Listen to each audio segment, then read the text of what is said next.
ETF index mutual funds నేర్చుకుని stock మార్కెట్లో రాణించాలనుకుంటున్నారా? వెంటనే ఈ నెంబర్కి కాల్ చేయండి.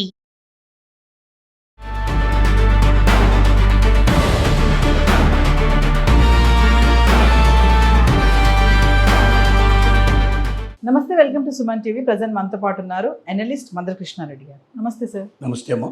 సార్, టెక్ దిగ్గజం ఒరాకిల్ ఆల్రెడీ ఈ ఏడాది స్టార్టింగ్లోనే 21,000 మెంబర్స్ని ఉద్యోగాలను తీసేయడం మనం చూసాము. మళ్ళీ ఇప్పుడు కొత్తగా ఏంటంటే ఇంకొంతమందిని తీసేయాలని ఒక ఆలోచనలో ఉందని కొన్ని నోటీస్ రావడం అయితే జరుగుతున్నాయి. మరి ఒక్కసారి మళ్ళీ ఎందుకు ఒక పక్కన చూస్తే ఆర్టిఫిషియల్ ఇంటెలిజెన్స్ వల్ల ఉద్యోగాలు మళ్ళీ వస్తున్నాయని కొంతమంది అంటున్నారు. ఎవరైతే తీసేసామో వాళ్ళు మళ్ళీ రిక్రూట్మెంట్ చేసుకుంటున్నామని కొన్ని వార్తలు చూస్తున్నాం. మరి ఇప్పుడు ఈ ఒరాకిల్ మళ్ళీ తీసే క్రమంలో ఎందుకు ఉంది అని అంటే ఏం జరుగుతుంది అంటే? టెక్ కంపెనీలు చేస్తున్న పని ఏమిటంటే ఏఐ టూల్స్ని క్రమంగా పెంచుకుంటూ పోవడానికి ప్రయత్నం చేస్తున్నాయి. ఏఐ టూల్స్ చాలా కాస్ట్లీ. ఒక సంవత్సరం పాటు ఏఐ టూల్ని ఉపయోగించాలంటే వేల మంది ఎంప్లాయీస్ మీద పెట్టేటువంటి జీతభత్యాలకు ఈక్వల్గా అయ్యే పరిస్థితి ఏర్పడుతుంది. అసలు ఏఐ టూల్స్ని ఎందుకు పెడుతున్నారు? ఇప్పుడు ఉద్యోగులు చేస్తున్న పనిని ఇంకా వేగవంతంగా చేయడానికి. వేగవంతంగా చేయడం వల్ల ఏంటి? క్లయింట్ను తొందరగా సాటిస్ఫై చేయడం, ప్రొడక్షన్ త్వరగా రావడం, తర్వాత క్వాలిటీ ఖచ్చితంగా ఉండేట్టు చూసుకోవడం, తప్పులు లేకుండా ఉండేట్టు చూసుకోవడం, మోర్ ఎఫిషియన్సీ అనేటువంటి ప్రదర్శిస్తూ మోర్ స్పీడ్ అనేది దీంట్లో కలుగుతుంది. దానివల్ల క్లయింట్స్ పెరుగుతారు, ఉన్న క్లయింట్స్ సాటిస్ఫాక్షన్ పెరుగుతుంది. క్లయింట్స్ దగ్గర ఎక్కువ డిమాండ్ చేయడానికి కూడా అవకాశం ఉంటుంది. ఎప్పుడైతే సాటిస్ఫాక్టరీగా స్పీడ్గా మనం వాళ్ళకి కావాల్సినటువంటి సర్వీసెస్ ఇస్తామో, మేము ఏఐ టూల్స్ని ఉపయోగించి ఇది ఇవ్వగలిగాం కాబట్టి మాకు కొంత ఖర్చు ఎక్కువ పెరుగుతుంది కాబట్టి కొంత ఇవ్వమని కూడా వాళ్ళ నుంచి అడగడానికి అవకాశం ఉంటుంది.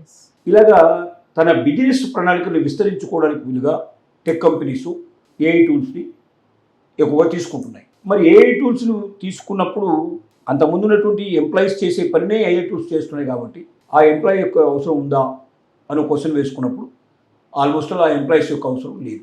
అంటే ఏ పనులలో అయితే ఏఐ టూల్స్ని మనకు బాగా విరివిగా ఉపయోగిస్తున్నామో, ఎఫిషియెంట్గా వర్క్ చేస్తున్నాయో, ఆ పనిని ఇంతకుముందు కంపెనీలో పనిచేసే ఎంప్లాయీస్ చేశారో, ఎంప్లాయీ చేసిన దానికన్నా కొన్ని 100 రెట్లు 100 రెట్లు ఎక్కువగా ఎఫిషియన్సీ స్పీడ్ ఉండడం, ఎఫిషియన్సీ ఉండడం అనేది కనబడ్డప్పుడు వాళ్ళ అవసరం ఏముంది? ఇక ఆటోమేటిక్గా తీసేయక తప్పదు.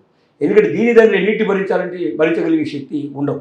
కంపెనీస్కి లాభాలు అనేవి ఉండవు. ఇక లాభాలు లేకపోతే ఎక్కువ కాలం రోజు ఆటోమేటిక్గా దాన్ని క్లోజ్ చేసుకోవాల్సిన పరిస్థితి ఏర్పడుతుంది. ఒరాకిల్ లాంటి కంపెనీలు ప్రపంచంలో దిగ్గజమైన కంపెనీ.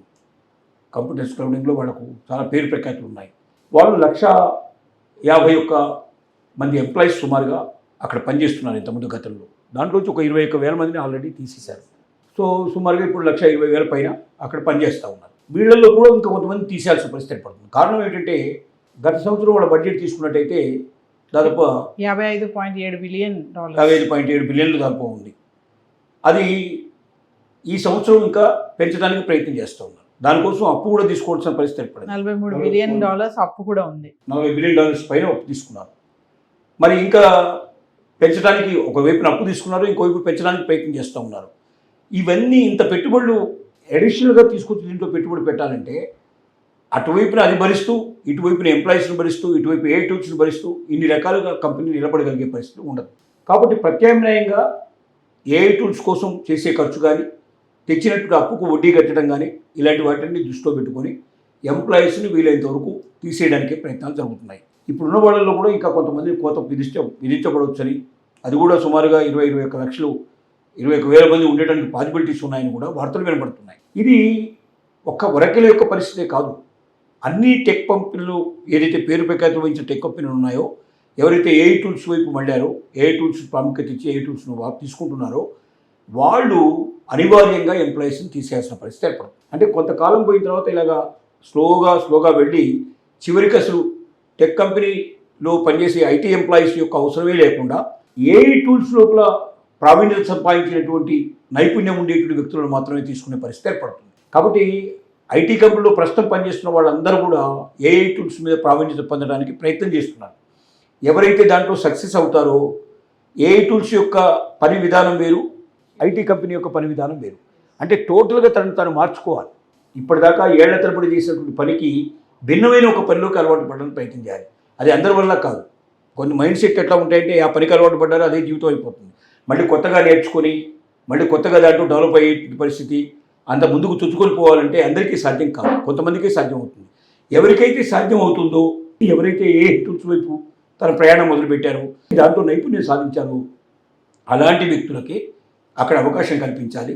లేని వాళ్ళని మెల్లమెల్లగా స్టేజ్ బై స్టేజ్ తీసేసుకుంటూ పోవడం. అంటే ఏఐ టూల్స్ని ఎంత విస్తరిస్తూ ఉంటారో దాన్ని ఎంతైతే అప్గ్రేడ్ చేస్తూ పోతుంటారో ఇక్కడ ఎంప్లాయీస్లో కూడా ఆ రకంగా ఫస్ట్ స్టేజ్లో వీళ్ళు, సెకండ్ స్టేజ్లో వీళ్ళు, థర్డ్ స్టేజ్లో వీళ్ళు, అలా ఎంతో కొంత ప్రావీణ్యత నైపుణ్యం ఉండేటువంటి వాళ్ళని కూడా తీసే పరిస్థితి ఏర్పడుతుంది. ఒకనాటికి టాప్ మోస్ట్ పీపుల్ కూడా వెళ్ళిపోవాల్సిన పరిస్థితులు ఏర్పడుతుంది. అంటే అది అప్పుడే వాడు కూడా అర్థమైపోతుంది. కాబట్టి నేర్చుకోగలిగితే నువ్వు ఏఐ టూల్స్ నేర్చుకో, నువ్వు శాశ్వతంగా ఇక్కడ ఉండే ప్రయత్నం చెయ్యి, లేకపోతే నువ్వు నిష్క్రమించు అని చెప్పినట్టు అవుతుంది. ఇది ఒరకిలే కాకుండా దేశంలో ఉండే అన్ని కంపెనీలు ఈ రకంగానే పాటవుతున్నాయి. దీనిలో పెట్టుబడులు చూసుకున్నా, ఖర్చులు చూసుకున్నా గత సంవత్సరం కన్నా ఈ సంవత్సరం బాగా పెరిగినట్టు ఒరకిలు క్లియర్ చేస్తుంది. దాదాపు 32% ఎక్కువగా పెరిగినట్టుగా ఒరకిల్ వాళ్ళు అబ్జర్వ్ చేశారు. 32% పెరిగినప్పుడు మరి దానికి తగినట్టు లాభాలు ఉన్నాయంటే ఇంకా లాభాలు పుంజుకోలేదు. ఎందుకంటే ఇంకా ఏఐ టూల్స్ ఇంకా పూర్తిగా వాటి యొక్క సర్వీసెస్ 100% రాలేదు. కాబట్టి ఈ రెండింటి సందిగ్ధ అవస్థ లోపల ఒక సంధికాలం అంటారు దీన్ని. ఈ సంధికాలం లోపల అటు ఐటీ ఎంప్లాయీస్ని మనం సాటిస్ఫై చేయలేని పరిస్థితి, ఇటు ఏఐ టూల్స్ లోపల పూర్తిగా ప్రావీణ్యత సంపాదించలేని పరిస్థితిలో ఉన్నప్పుడు ఈ ప్రతి కంపెనీకి ఇది ఒక ఖచ్చితంగా ఉన్నట్టు పరిస్థితే. కంపెనీని బ్లేమ్ చేయలేము మనం. అలాగని ఎంప్లాయీస్ ఎంతకాలం ఏళ్ల తరబడి దశాబ్దాల దాంట్లో ఎవరైతే ఉన్నారో వాళ్ళు జీవితం రోడ్డు మీద పడే పరిస్థితి ఏర్పడుతుంది. వీళ్ళకి భవిష్యత్తులో ఏం చేయాలో కూడా తెలియదు. వీళ్ళకి తెలిసిన పని ఒకటే, ఆ పని దొరికే పరిస్థితి లేనప్పుడు వీళ్ళు చేతులు ఎత్తేయాల్సిన పరిస్థితి ఏర్పడుతుంది. Thank you.